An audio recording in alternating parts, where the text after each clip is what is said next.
going to Pain up against the Clockwork, and that pushes QO into the mid lane up against the Lina of Super, and March has to do his hard time up on the top lane.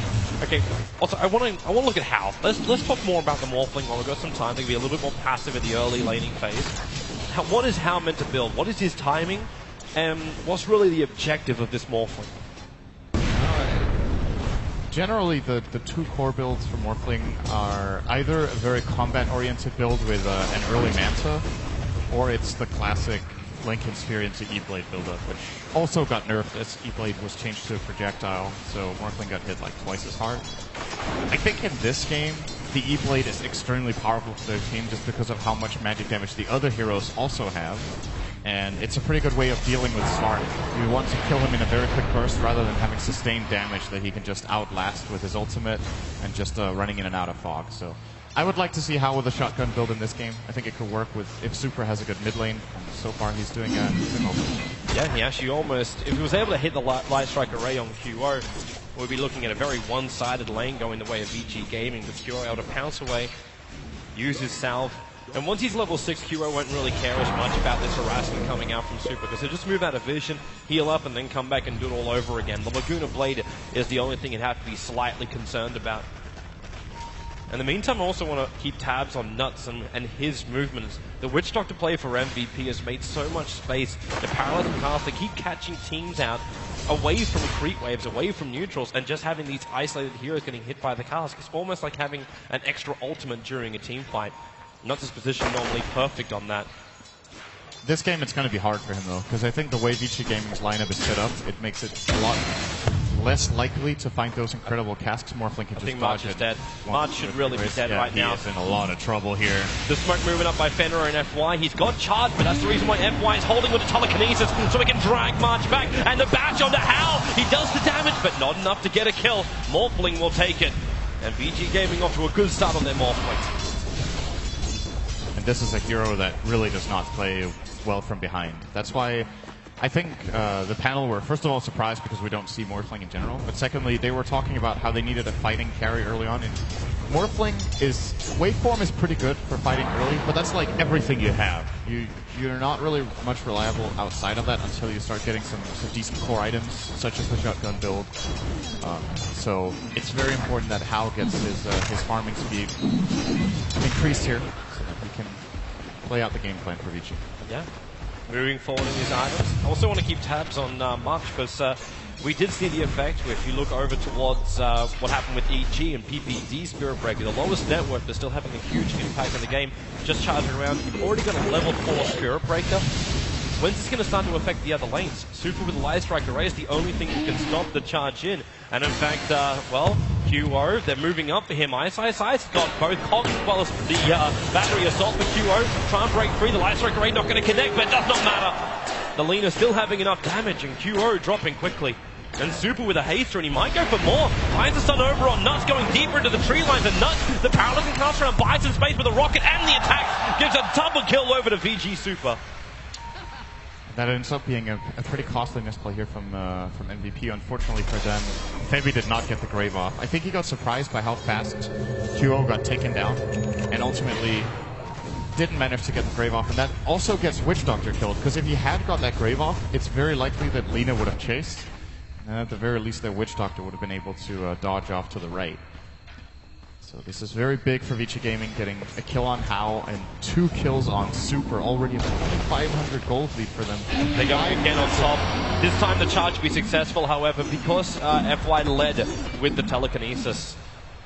He knew he was able to just charge himself back down to mid lane. Big March. There's a lot of stacks inside the Radiant jungle, which are going to start to be farmed up shortly. So some power leveling will be coming the way of MVP Phoenix, and they need it. They're currently 2.5k net worth behind, and rapidly approaching 2k experience behind, and we're only 5 minutes into the game. It's a kind of a, I don't want to say it's very unusual, but it's a little out of the ordinary how much experience the offlaners of both teams are getting. The Clockwork is level 5.5, minute 5:30, and so is the Spirit Breaker, more or less. He's 200 experience behind, but they're both level 5 this early. it makes for a very explosive game when you have two team fight offlaners such as Clockwork and Spirit Breaker.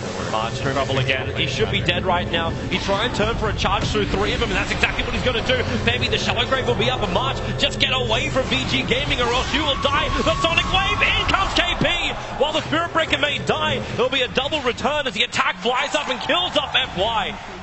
The Morphling just decided to TP himself back out to base. Got a good rotation in from the Queen of Pain, and finally MVP Phoenix get themselves off the mark.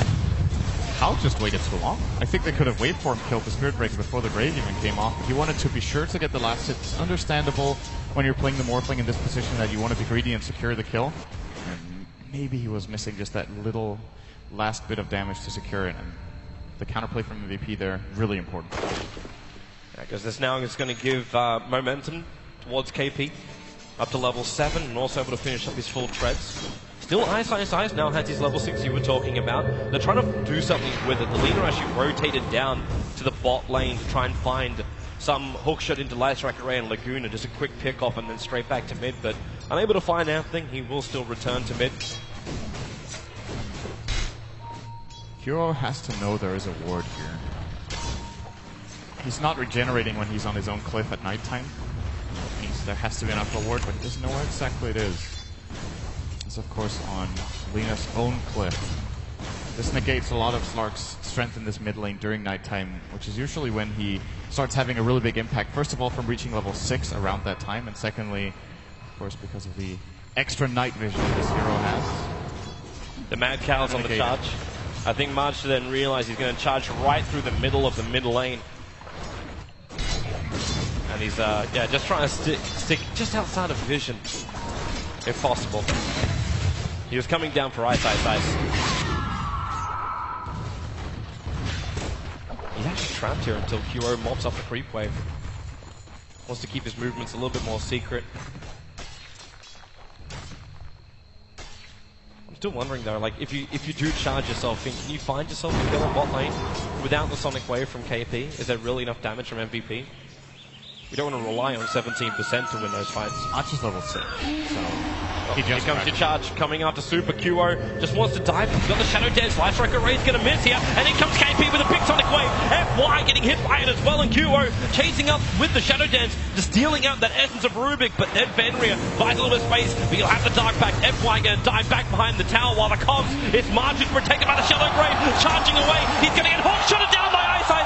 There were still the two attacks from the tower that were chasing him. But Ice caught on the wrong side of the river. KP still with Blink on cooldown for another 6 seconds. But has that double damage rune. He wants to go back to lane. Ice, revealing himself in the lane. QO can look for the pounce right now. Able to get down there, but no leash, but they still find the kill on Ice. Waste a bit of time, but a kill is a kill. 5-5. Meanwhile, on top lane, Hal takes out the tier 1 tower. A bigger injection of money coming into that Morphling of VG. It's still so good for MVP to get these 3. I think QO got all 3 kills in that situation. He's also getting somewhat decent farm here in mid. He's tied with Lina. Of course, the Morphling now very far ahead because he hasn't rotated as much as the Queen of Pain has. With Kuro grabbing all of that money, it looks like he's going to be cruising toward a 10-minute Midas in that mid lane with Bottle, Wand, and a Torment Shield. This is very early. And this hero is extremely snowbally. It's one of the most snowbally carries in the game. If you get far ahead on a Slark, the game really tends to go in your favor. It's very difficult to deal with, and I don't feel like VG Gaming has a particularly good lineup against him. MVP, they'll probably really wish they used that. Oh, actually, they get it in time. They lose their own Observer Ward, but they needed to use the Sentry or the Tango or Febby to get rid of that Obs before. The Super came down with the Sentry, and the War Battle left with just 1 Sentry Ward remaining for the Radiant side. Side's looking for another kill, so he's moved off that bottom lane, searching for an opening. 10-minute rune's going to be there too, an Invis rune for him. But he'll actually leave it with FY, so they can also move the Rubik up. Got to keep tabs on him as well. You do not want to give him anything. In fact, what does even FY look to steal here? He's going to have his level 6 as his creep wave's going to die underneath the tier 1 tower. But what's the Rubik really looking for to control MVP? There are a couple of really cool steals. I think the main ones to look out for is the Blink from Queen of Pain. Paralyze and Cask can be really good against Slark and Spirit Breaker because they both come in close. And of course, both, I mean, a secondary mobility spell he could steal would be the Pouncer Slark. If he could grab Shadow Dance, that's generally huge, but it's a very difficult spell to steal, as Slark will usually be using another ability during Shadow Dance. And you obviously don't manage to grab it. Those are the main ones, in addition to, you know, Sonic Wave. Yep. It's going to be difficult to grab that when the Scream should follow almost instantly. Fenrir actually being smoked up. He's here on a ward mission, leaving an aggressive ward behind the tier 1 tower where it used to be on the top lane. And March needs to charge away right now. Superstars with the Slave, they've still got Frostbite, and that's why March does not want to charge. And there will be too much damage dealt to him before he can get away. So they are able to find the kill on the Spirit Breaker, VG Gaming. At the same time, KP and Ice on bot lane. The battle continues as Ice does have this hookshot available. He's waiting for KP to blink away so then he can just lock him in. The battery assault, in fact, just goes directly for the hookshot. The blink, barely in the nick of time. Gets out of the cogs and away from the clockwork. QO did, of course, take that big flash farm as well with the rest of his team. So Weaver's up, Death Ward is up. MVP are getting a lot more team fight abilities. It's always interesting to see when clock comes in close on a hero with mobility spells like Leap of Mirana, Blinks, to see how he plays it out. And Ice slightly overestimating his damage there. If he hooks just 1 second later, probably finds that kill, but then it's possible KP is just blink behind the creep rate. You need to assess when you have the opportunity. And if nothing else, he forced him back to base, as he should know. There's pretty much nothing on the quad remaining as far as health goes, so he's almost going to secure his Blade Mail from this aggressive play. That's pretty early with Tranquil's minute 12. Sad thing is for VG Gaming, they thought they would probably buy some space by sending that Queen of Pain back. But you've got a Haste Rune over on this Slug who's searching for a kill. Now, How was the best one he wants to go for, but they also noticed too that the Replicate was moving out. The smoke didn't break. That's why they know it's either a Replicate or an Illusion. And considering they picked up a Haste Rune, they're going to know it's a Replicate. But they're going to go deeper, as far deep in as they can. The lean is there.